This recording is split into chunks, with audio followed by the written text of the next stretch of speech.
Hello' দোস্ত, এইটো চব টাটা প্ৰজেক্টত যাবৰ কাৰণে সম্পূৰ্ণ ৰেডি হৈ আছে। চাইছেনে? ইয়াৰ ভিডিঅ'টো মই আপোনালোকক দি দিছোঁ।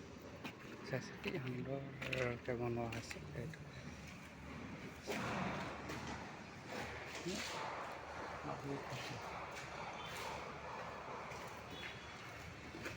চাইছে কি ধুনীয়া। এইটো হৈ গ'ল মেনেজাৰ কেবিন। এইটো চাওক কি ধুনীয়াকৈ বনাই দিয়া হৈছে। এইটো মেনেজাৰ কেবিন চাইছেনে? এইটো মেনেজাৰ কেবিন। এইপিনে থাকিব আপোনালোকৰ 6জন ষ্টাফ। কি ধুনীয়াকৈ বনাই দিয়া হৈছে চাইছে? সেইটো চাইছে কি সুন্দৰকৈ বনাই দিয়া। এইটো টাটা প্ৰজেক্টত গৈ আছে।